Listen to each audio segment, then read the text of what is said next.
Well, welcome back, everyone, to this special edition today on International Hospitality Women's Day, Thursday, September 21st, 2023. And we are so delighted that you are here with us to, again, not only watch all our wonderful guests that we have on today, but to actually celebrate all the women in the industry for so many different reasons. And we continue to do that with everyone here on the show today. So we want to invite our next guest that we want to talk to, and it is Robin Killett, and she is the Director of Sales at I know she's going to kill me for this, 𝗛𝗏𝗏, I can't even say it, only l'auberge resort in Hawaii. And we're just so excited for her to be here because Robin is definitely someone that has the experience in all of Hawaii, but mainly we're going to talk about Maui and the situation there. But is Robin here to celebrate International Hospitality Women's Day? Absolutely she is. And is she here to share some secrets maybe for women in the industry? Absolutely, she is here for that as well. And also her story behind everything that's been going on in Maui recently. So we definitely are excited to talk to her because August 8th will be remembered for a long time. And we want her story to be told and for everyone to really embrace what she has to say and to share. So we are here with her now. Let me bring Robin on. There she is. Hi, Robin. Hi. Thank you so much for being with us, especially during this very difficult time. And I think we need to really get into it because we don't have much time to talk about it.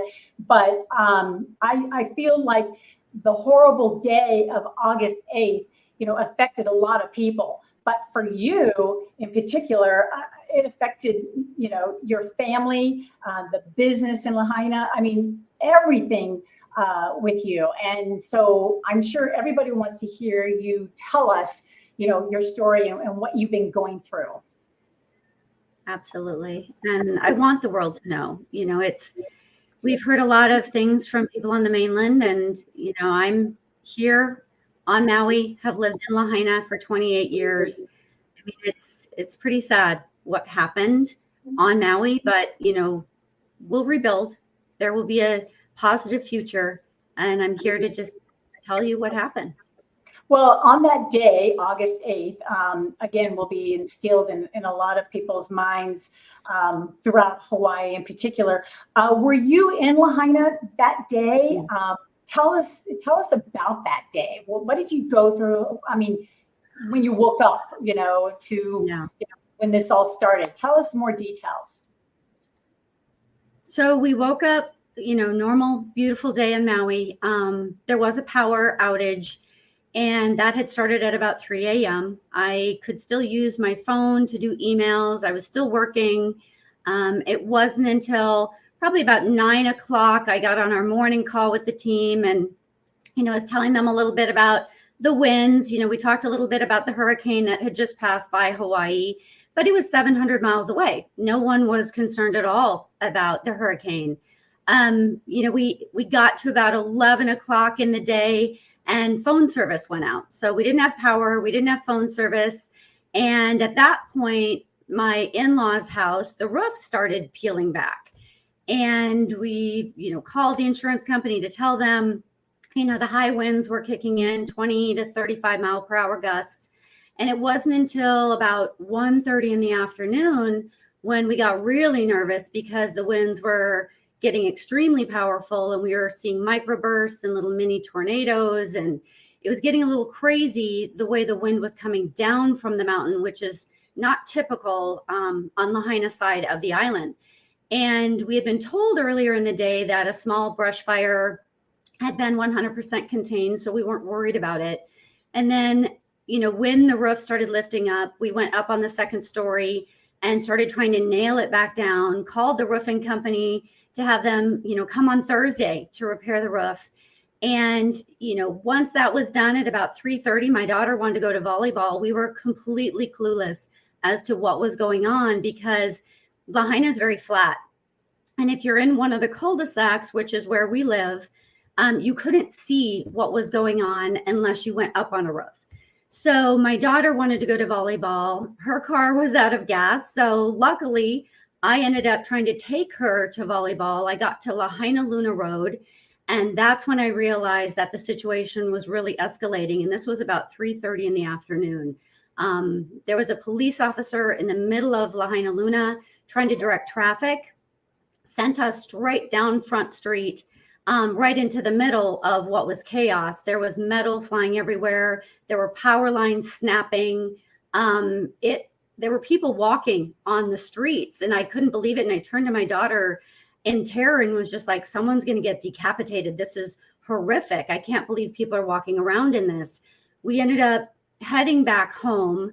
I told my husband, he tried to go to the gallery warehouse to go save some artwork, and he got stuck, almost didn't get home. We had no way of communicating with him because we didn't have phone service. He ended up circling back around and parking in another neighborhood behind us. He came over and helped get the dogs out. At that point, it was 4:21 p.m.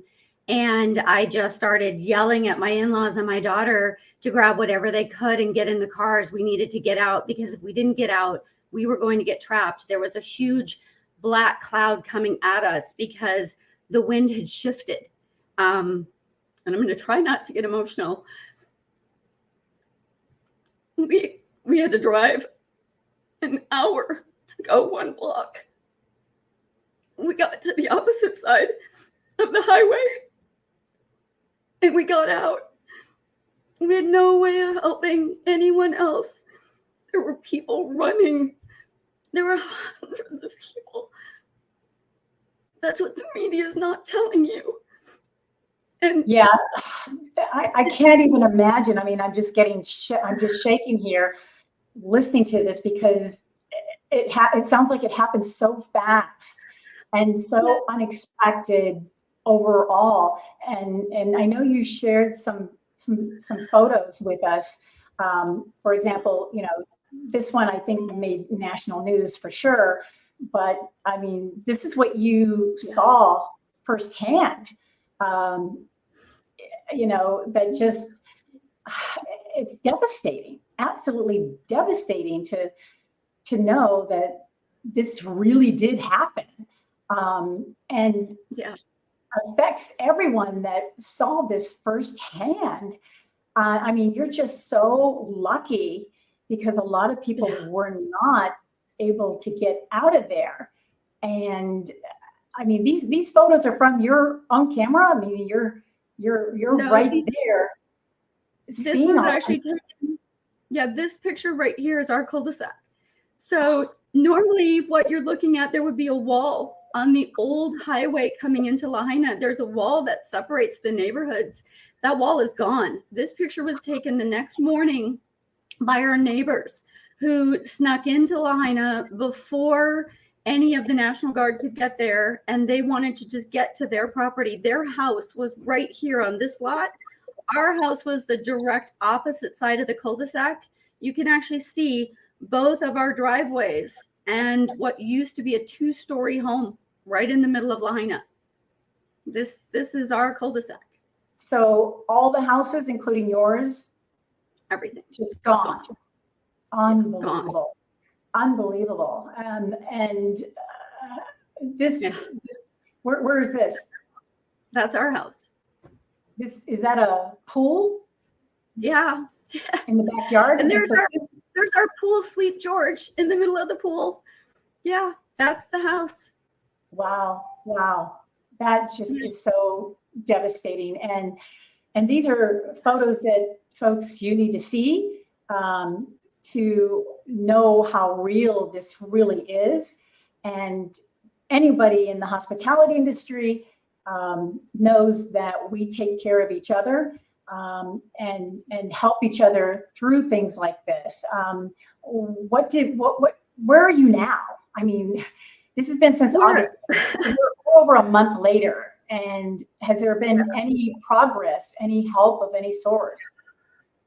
The help has come through Maui United Way, through the Red Cross, FEMA's involved, but there's no plan.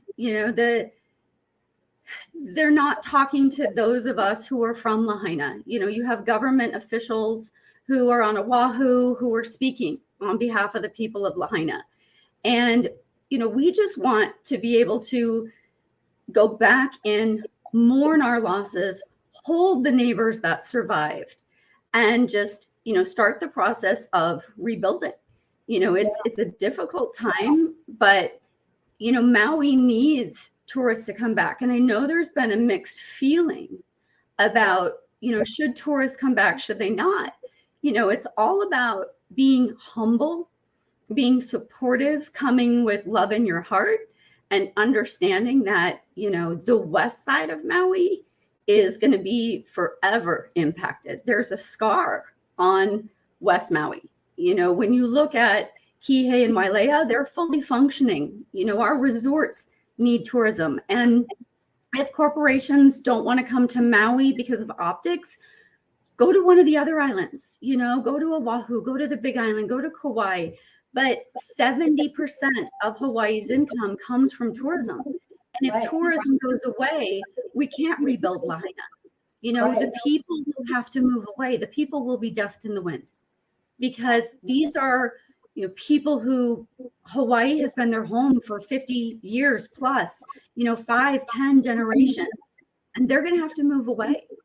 Yeah. You know, and it's a beautiful place to live. You know, I've lived on the mainland before, and it is hard to part. I can't even imagine people that have been there for years, and this has been their home for a long, long time, and to know that they have to actually leave is on, you know, devastating on top of all the disaster that's been going on. And you're right, there is a lot of loss. I saw a report, the Economic Research Organization at the University of Hawaii summarized the recovery issues and the impact on tourism and business and the employees. Loss of revenue is 13 million a day. So it's going to take years. I mean, absolutely years to recover. And we know what the tourism climate is right now, but I have to agree with you. We need people to come back, because it is Maui. There's so much more to Maui. But people think, okay, Lanai, you know, Lanai, it's all one, one little small area. But there's so much more to the island. But you have actually had a family business in Lahaina as well. Can you tell us a little bit about that and what happened during that day? You know, everything burned. All of Front Street burned. We had a massive warehouse full of art that burned. I mean, it's just, that is the hardest part, is not only did you lose businesses, but you lost homes. And then where the people who survived, where are they going to live? You know, how are they going to work? Because even though the people are being housed in the hotels right now and trying to come up with long-term plans, there are no businesses to work for on the west side. So people are going to have to find new jobs. You know, business owners aren't getting the support from the government. Like, you know, during COVID, there was the PPE. Right now, the business owners aren't getting that support. So, you know, if you had insurance, you're getting insurance money. But beyond that, how do you support your employees now? Yeah. So it's a huge problem. Yeah, it sounds like it. And you don't realize it until you're in it, like you and your family. I'm just wondering, where do we go from here, though? I mean, you've been you're in a hotel right now? I'm actually, we're staying at one of our artists' homes. The night of the fire, when we finally got around Maalaea Harbor and could get phone service, they were texting saying, just come to our house. We'll figure it out. Just get here. Took us about 2 hours to get to their house, and they're way up on the north end in an area called Kahakaloa. They had a trip planned and just said, can you please just stay at our house, watch our house, feed our dog, cats, you know, chickens, everything. So we're safe. We're fortunate. You know, now it's time to just rebuild. Yeah. I mean, it gets down to even the details. You know, today is is International Hospitality Women's Day, and everybody's wearing green, and it's like, you don't even have a closet full of clothes or a green dress or anything, because I mean, you don't think about that on an everyday basis. Oh yeah, I got something green in my closet. Well, you don't, because you don't have a closet of clothes anymore. And that's just so heartbreaking to me, because it's like that this whole thing is just has to be better. And so, where do we go from here? What would you like to tell the hospitality industry as a whole when something like this happens? Is there any message that you wanted to get out there that that can wake up our industry and help others like you in the industry? Yeah, I mean, I would say the big life lesson for me is, who are you as a person? Are you that person that 10% who is going to get in there and fight and survive? Or are you going to watch the crisis coming at you and get run over by it? Because you need to be prepared. And in our industry, you have to be prepared for every situation. And, a crisis plan, in Hawaii, we plan for hurricanes. We don't plan for devastation in a fire. And had we had a plan, had we had notice, had we been able to count on the government officials to, warn us that this was coming, more people could have survived. And that's where, like, as meeting planners in this industry, no matter where you operate a program in the world, you have to be prepared for crisis. You have to be ready. And who are you as a person when that crisis happens? Are you that person who takes charge and helps guide, the rest of the people who aren't that type of person? Hawaii is just one place in the world that's dealing with devastation. It's happening everywhere in the world, but we need to be prepared. And that's how you survive.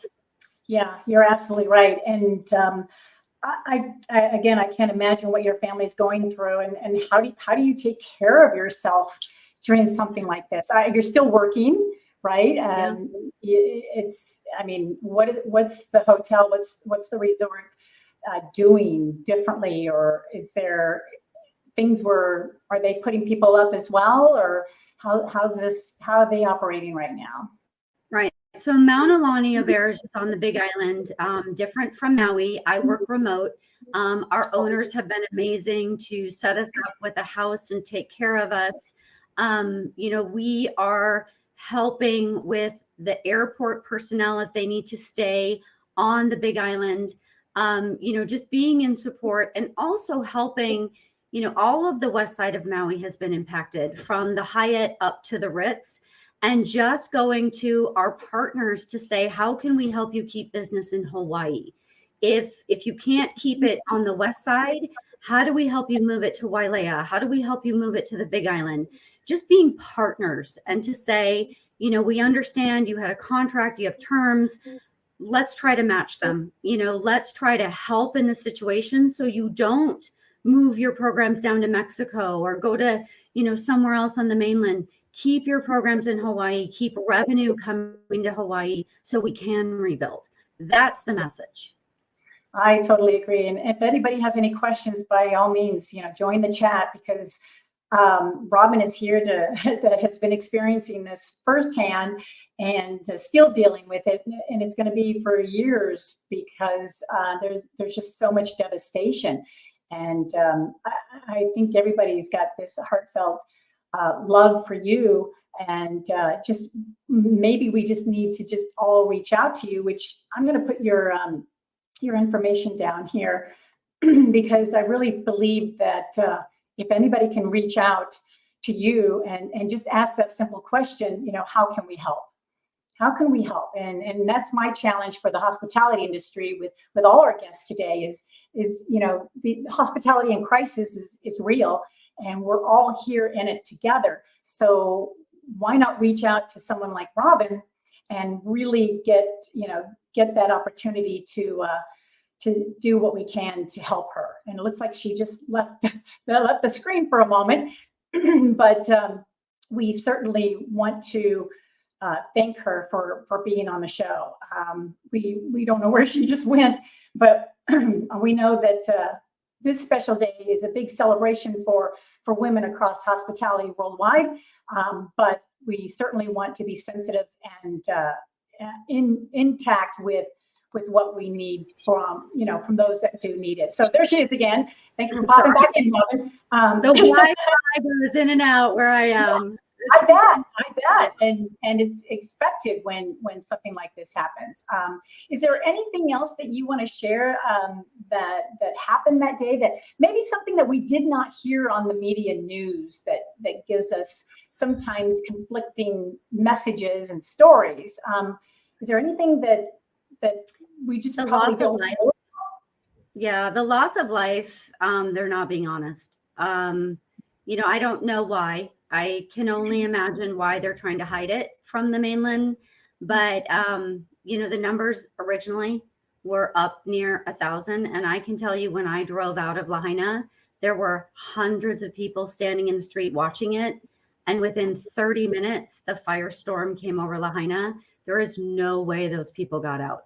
I mean, we know neighbors who lost their lives. We know people who ran back into their homes to get their cell phones and died in their homes. We know firefighters who lost everything. I mean, why they're not being honest about it, I don't know.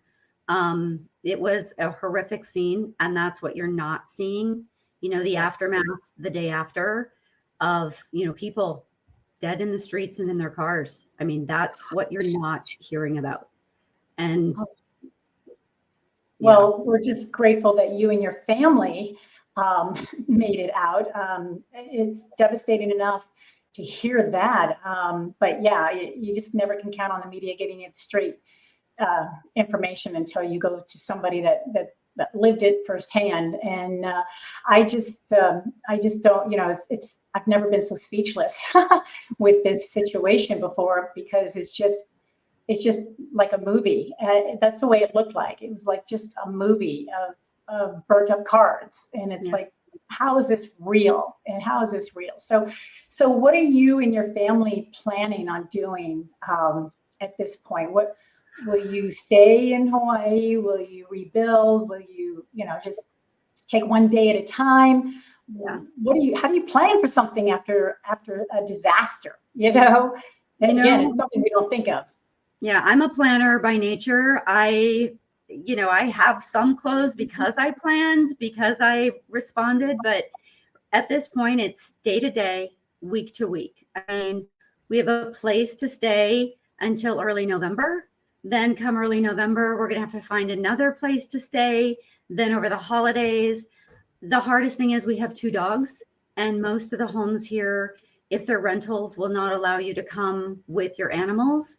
And so the Humane Society is overwhelmed with people who have just dropped off their dogs and their cats because they can't care for them and they can't have them in their apartments and in their hotels. And it's just,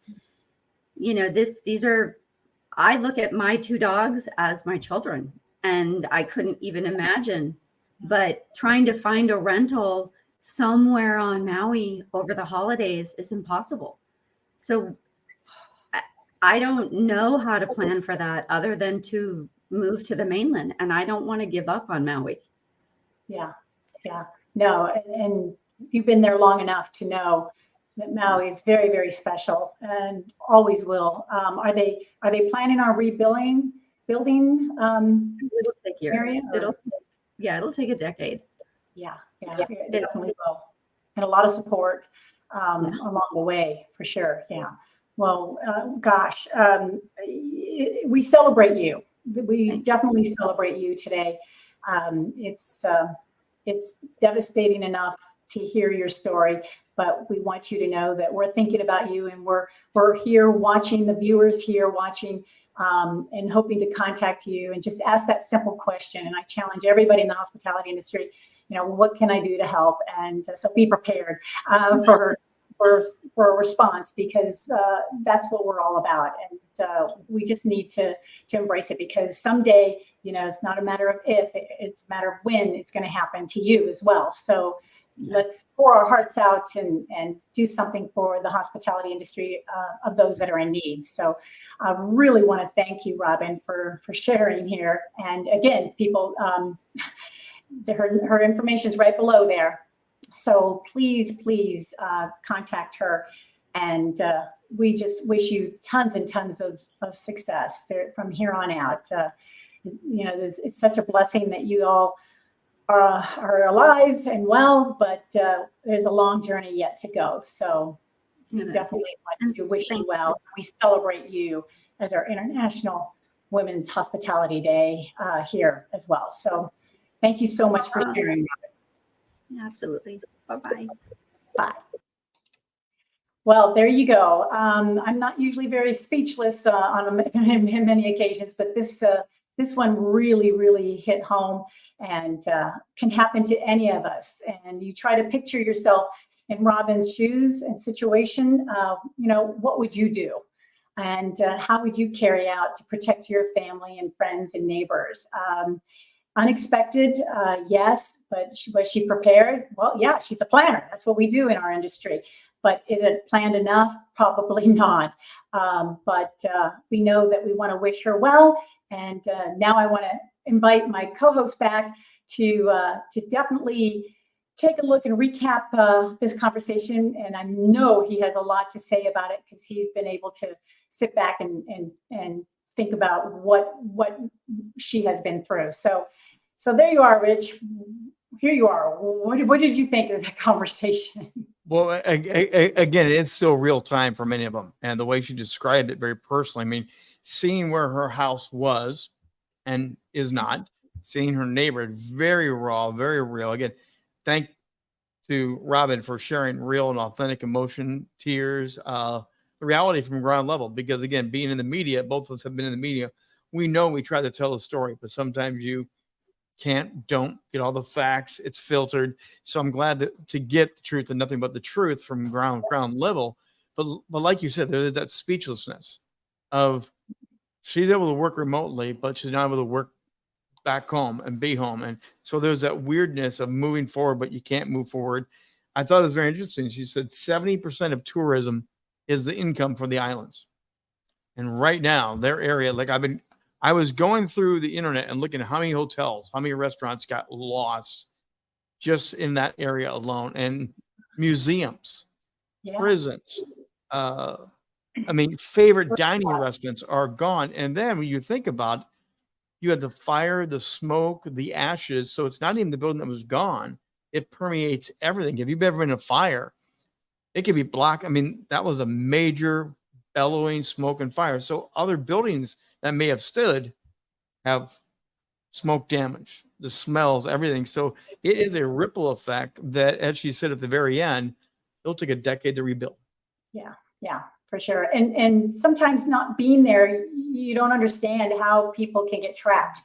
But this is the first time I've heard her say, that big black smoke, to where probably people could not even see, which way is up. And those that, even jumped in the ocean, to save themselves. Those stories are just so amazing, but still the black smoke is there. So you don't know where is the end to this, and how many hours they had to, sit there in the ocean water, not knowing, for hours. And so I really feel for her and her family. And I know, she's got a lot of support, but there's never enough. There's never enough. So hopefully the hospitality industry will step up.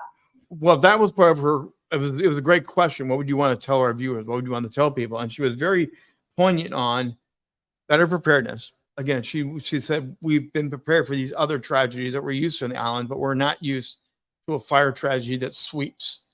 And she's calling people to action. But I love your question about, and she said, what type of person are you? Are you the person that you're going to jump in, you're going to help, you're going to commit? Are you one of those people that's going to kind of pull back and forever say unprepared, not know what to do, not to help? The hardest thing to do is ask people in crisis, what can I do for you? Because they don't know. Again, we saw her home, the neighborhood, the shopping stores. You don't know, but everything is gone. So you can't even pick out one thing and say, well, I could help with this. So these questions are, I'm sure, very raw, very intense, because it's so overwhelming. So right now, as she said, we're not even getting the full story, and they're not getting the aid and the help they would like to get in. Yeah. But she also did say, come to the islands. So she recognizes tourism is going to be hurt. She recognizes they have to rebuild, but at the same time, she's saying, why is it all about hospitality? Come on, come on. So she's still calling for people to come. Why they don't even know where they're going to sleep tonight. It's a very complexing call to action, but devastation all wrapped together. And again, how does the hospitality industry help out? But she said everyone's moved to hotels. They've all moved to inns and little places they could find. So they are swamped, but they don't have a plan. So those places that you can normally rent, I mean, people have planned vacations. They've already rented a room out. That room's gone now because someone from the island, from Lahaina, is living in the room that you rented 8 months ago. Right. It's a domino effect, but you have to take care of your people first. Yes. And I think we as outsiders who may have had that perfect vacation plan, I think we need to remember that your vacation will be canceled. Your hotel will be gone because someone in Lahaina needs that room. I think it's a big message she was trying to get out there. Yeah, people first. That's a great message, and that's why I'm challenging the hospitality industry to contact Robin and say, what is it that you need? I mean, obviously, she didn't even have a green top to wear today. Right. You know, I mean, come on. It's like let's all pitch in and see what she needs and help provide. And it's not going to be much. It's just everybody put in what they can to support. It won't be that much. So I challenge the hospitality industry on it. Well, and again, as I was just mentioning, going through, there are GoFundMe pages. As I was going through the articles, it's not one GoFundMe. Well, actually, it is mostly one. They're saying fund us in the city. So it's a call to action for everyone to fund. So there is legitimate way to help out there. But again, can you imagine being on the other side of the island and all of a sudden you get the call, they're all coming. Yeah. All of Lahaina is coming. Yeah. And we're going to clean every room, everything. And we're going to start filling this and give it all away. And if you have someone checking out this morning, you're going to flip the room right now because they're coming. Right. Again, that's part of the new preparedness plan mindset you need to have, because you never know in the hospitality industry when they're coming. When we think about the hurricanes that here in the States, I can remember when they said the Astrodome in New Orleans was going to become a hotel. Right. Whoever thought we were going to use the Astrodome, one of the largest football arenas, to be a hotel? Right. That's the new mindset we need to think about through the hospitality industry. Yeah, it really is. So we're just very grateful that she was able to share her story with us. And again, hopefully it helps everybody else to realize there's still people in need. I mean, it's over a month ago and people are still in need. And so reaching out to her, and I mean, there's other people that she probably knows that needs help as well. So let's all pitch in together and make that happen here as we celebrate International Hospitality Women's Day. She got my vote on that one. So, but now we are going to be moving on to our next guest, surprise guest. So around the world we go again, and I will see you there, Rich, as well. So thank you. See you when we touch down next. Absolutely. So stay tuned.